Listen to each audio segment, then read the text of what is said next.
Hey guys, it's Brandon Miniman from PocketNow.com. In this video, we're going to compare two of the hottest smartphones on the market, the iPhone 5 and the Samsung Galaxy S3. Let's get to it.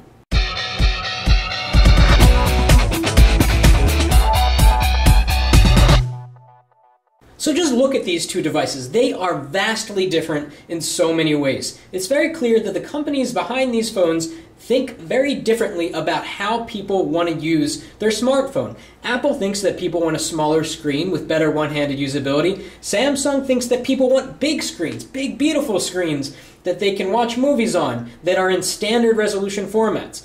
Let's start off with specs. The Samsung Galaxy S3 has 1280 by 720 resolution. That is true 720p. The iPhone 5 has kind of a weird resolution, 1136 by 640, so it doesn't play back full HD video. It kind of downsamples it a little bit, and we're going to look at 720p video in a minute and see if you can really tell the difference. Now, depending on which Galaxy S3 you get, you'll have different specs. If you've got the international version, you'll have the quad-core 1.4 GHz Exynos processor with a gig of RAM. If you're in the US, you'll have a 1.5 GHz dual-core Snapdragon S4 CPU with 2 gigs of RAM. Wherever you get the iPhone, you get the exact same phone. It's a dual-core A6 Apple chip running at about 1 gigahertz in each core, and it has a gigabyte of RAM, which is double what the original iPhone had. Now, both of these devices have pretty much the same specs if you go down the list. They both have LTE, they both have 8 megapixel cameras on the back and higher resolution cameras on the front at around 1.2, 1.3 megapixels. They both have Wi-Fi, ABGN, Bluetooth 4.0. The Galaxy S3 has NFC support. The iPhone 5 does not have NFC support. So again, vastly different devices, and we're going to compare the software experiences of both. And let's start off talking about the hardware. Now, one thing you're probably noticing already is that the Galaxy S3 has an LED notification light. Some people like that because you don't have to turn on your phone to see if you have a missed call or a new SMS. Some people hate it because it's annoying. Apple doesn't think that people should have an LED notification light. Okay, we both have, again, front-facing cameras here. We have proximity sensors. We've got a dedicated home button on both devices, and huge differences in screen. 4 inches here, 4.8 inches here. Let's turn over to the side. The Galaxy S3 is technically a little bit thicker than the iPhone 4S, but it really doesn't feel that way because it's just such a large device in the hand. You kind of just get the sense that it's razor thin. Maybe it's helped by this nice silvery bezel along the side. So if we go to the other side, you've got this sort of curve. So you've got this sort of curve here on the Galaxy S3, very straight like an arrow on the iPhone 5. Here at the top, we have a headphone jack on the Galaxy S3 and then just a power button. Samsung likes to put power buttons on the side, and you know, there are pros and cons to that. It's good for people that are right-handed, but if you're left-handed, well, you're kind of out of luck. We've got the volume rocker on the side on both devices, and on the back, very different designs. The Galaxy S3 has this really shiny plastic on the back, and I always recommend to people that have the Galaxy S3 to get a case because it gets dirty and greasy easily. The iPhone 5, it's still new, remains to be seen whether this brushed aluminum gets dirty and greasy. So far, so good. And on the bottom, Samsung went with the standard micro USB, which is nice, and Apple went with their own proprietary port called Lightning.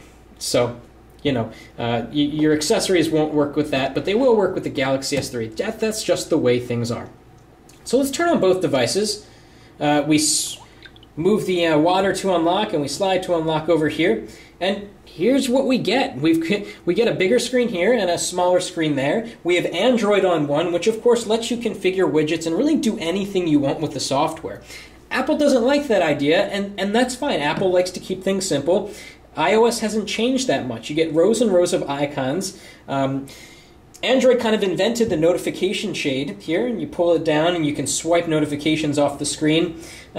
Apple allows you to tweet and add a Facebook post from your notification shade. When you do have notifications, though, I must say on iOS, it's a little bit frustrating because you can't swipe off individual notifications and save the ones you want for later. It's kind of an all or nothing thing. It groups them into categories, and you really can't have that level of control over sort of which notifications you want to see and which you don't.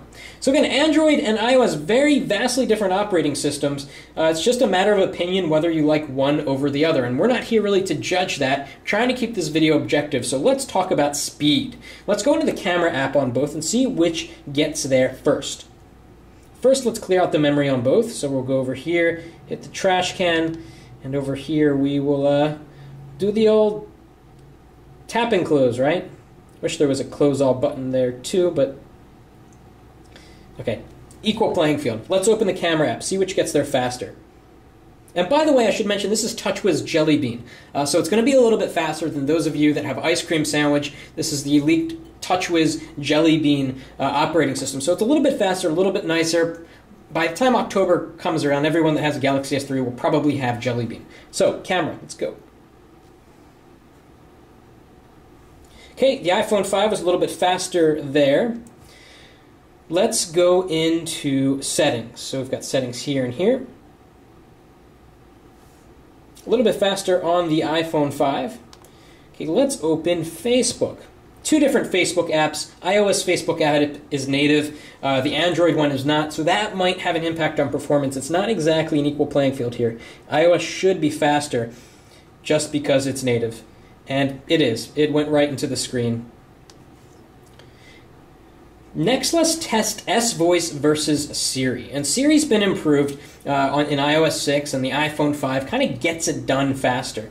So let's go into S-Voice. We'll tap and hold. And what's the weather going to be on Tuesday?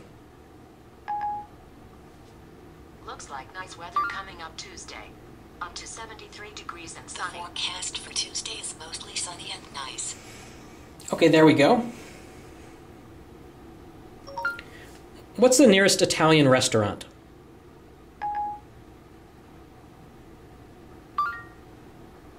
Here's a list of places I found. Okay, one of these Italian restaurants. Okay, so in half the tests the iPhone's faster, and half the tests the Galaxy S3 is faster. Let's give it something a little bit different. What time is it in Sydney, Australia?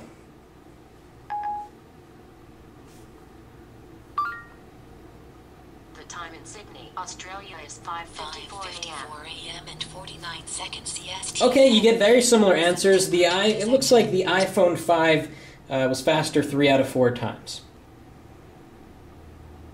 Okay, let's jump into the YouTube application and see if we can see any perceptible difference between HD video.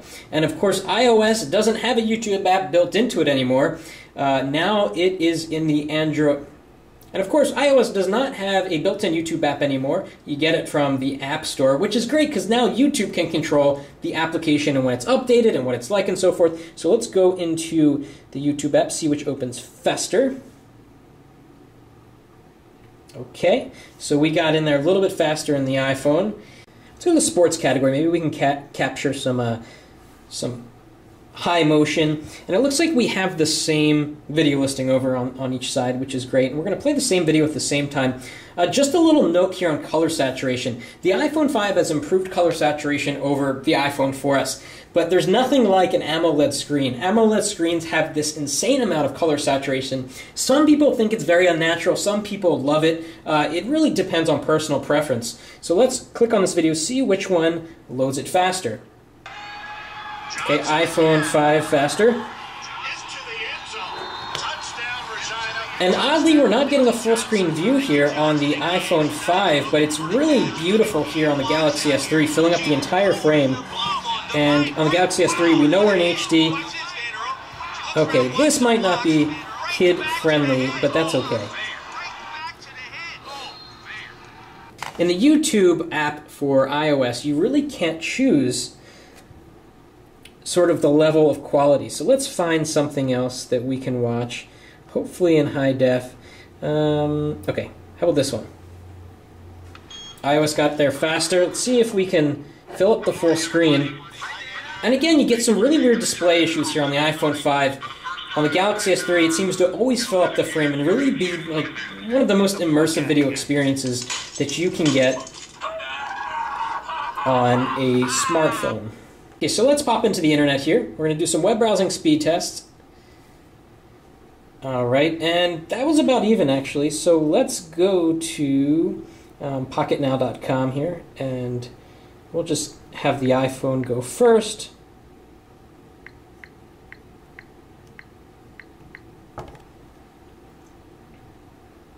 Okay, we're getting the full site on the Galaxy S3, and let's switch to the desktop version here, so we're kind of looking at the exact same thing, and then we'll do some speed tests, see which of these guys is faster.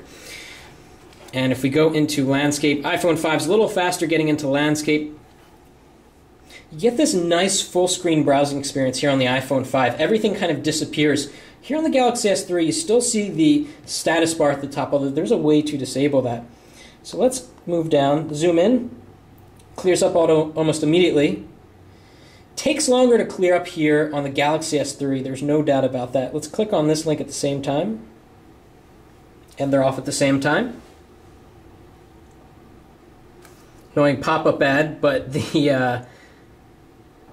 iPhone 5.1, even though this was kicked back to the mobile site, which is actually kind of awkward. So let's load that again, and we'll move around on the page once again.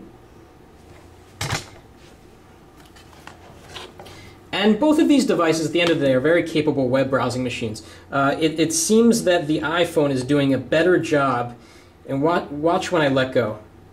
It clears up a little bit faster here on the iPhone 5. Okay, so now we're on the reviews page, and I'm going to load a review which has tons of images. It's going to be slow. Let's go into the Pocketnow Razr M review here, and we're going to tap them at the same time. See which gets there first. Okay, good. They're both going into the desktop view, and it looks like the iPhone 5 finished first. Galaxy S3 is still going there, and it finished second. And again, both these devices are very smooth. You don't get any checkerboards. Everything's loaded into memory right off the bat. Checkerboards are really a thing of the past thanks to Jelly Bean and newer versions of iOS. But again, you can really just see the difference in how these screens treat images. Color saturation is just a lot richer here on the Galaxy S3. Perhaps you could say it's more realistic, more warm on the iPhone 5. It's really a matter of personal preference. Both are very high quality screens. So in a lot of these tests, the iPhone 5 came out ahead of the Galaxy S3 in terms of speed. It loaded web pages faster, it opened apps faster, Siri was faster than S-Voice, and so forth. But at the end of the day, you're stuck with the operating system, and you're stuck with the software. And a lot of people are really tired of iOS, and they kind of want the flexibility of Android, and Android no longer is that operating system for techie people. It's now for techie people, but it's also for everyone else that wants just a smooth, nice experience. Jelly Bean has really changed the experience to be, dare I say, iOS-like. Everything is just smooth, and it feels like it's a put-together operating system. So in terms of sheer speed, the iPhone 5 wins, but it's up to you to determine which of these two devices suits your needs better, whether you want a big screen, a small screen, if you want Android or iOS. It's really up to you. These are both great, great smartphones.